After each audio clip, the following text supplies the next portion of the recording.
Welcome to Kalpavriksha academy KBR school. ఇవాళ మనం తెలుసుకోబోయేది general నాలెడ్జ్కి సంబంధించినటువంటి ఒక ఇంపార్టెంట్ టాపిక్ ఇవాళ మనం తెలుసుకోబోతున్నాం. అది జ్ఞాన్పీఠ్ పురస్కారానికి సంబంధించినటువంటి డీటెయిల్స్. 60వ జ్ఞాన్పీఠ్ పురస్కారం తమిళ సినీ గీత రచయిత మరియు సాహిత్యకారులు అయినటువంటి ఆర్ వైరముత్తు గారికి లభించింది.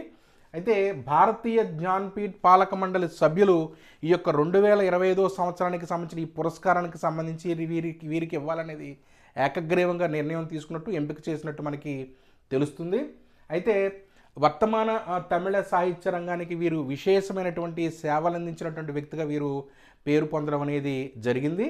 అయితే 1953లో తమిళనాడులోని తేని జిల్లా మేట్టూరులో వీరు జన్మించారు. వీరు విద్యార్థి దశలో ఉన్నప్పుడే వీరు రచించినటువంటి వైఖరే మేఘంగల్ కవితా సంకలనం ఆ రోజుల్లో ఒక మహిళా కళాశాలలో ఒక పాఠ్యాంశంగా మారడం అనేది జరిగింది.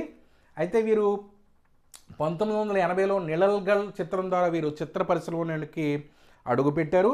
అయితే ఉత్తమ సినీ గీత రచయితగా వీరు 7 సార్లు జాతీయ పురస్కారాలు, అలాగే 6 సార్లు తమిళనాడు ప్రభుత్వ పురస్కారాలు కూడా వీరు అందుకోవడం అనేది జరిగింది. అలాగే తమిళనాడు ప్రభుత్వం నుంచి కళైమామిని పురస్కారాన్ని కూడా వీరు అందుకోవడం అనేది జరిగింది. అయితే ఇంకొక విషయం ఇక్కడ మనకి 2003లో వీరికి పద్మశ్రీ, అలాగే కల్లికాట్టు ఇతికాసం నవలకు సంబంధించినటువంటి సాహిత్య అకాడమీ అవార్డును కూడా వీరు అందుకోవడం అనేది జరిగింది. 2014లో పద్మభూషణ్ అందుకున్నారు.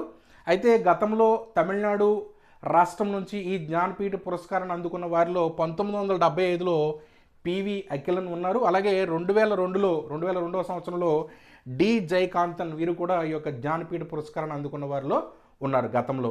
అయితే ఈ జ్ఞాన్పీఠ్ పురస్కారానికి సంబంధించి 11 లక్షల రూపాయల నగదును, అలాగే సరస్వతి కాంస్య విగ్రహాన్ని మరియు ప్రశంసా పత్రాన్ని ఈ యొక్క జ్ఞాన్పీఠ్ పురస్కారానికి సంబంధించి ఇవ్వడం అనేది జరుగుతుంది. Thank you.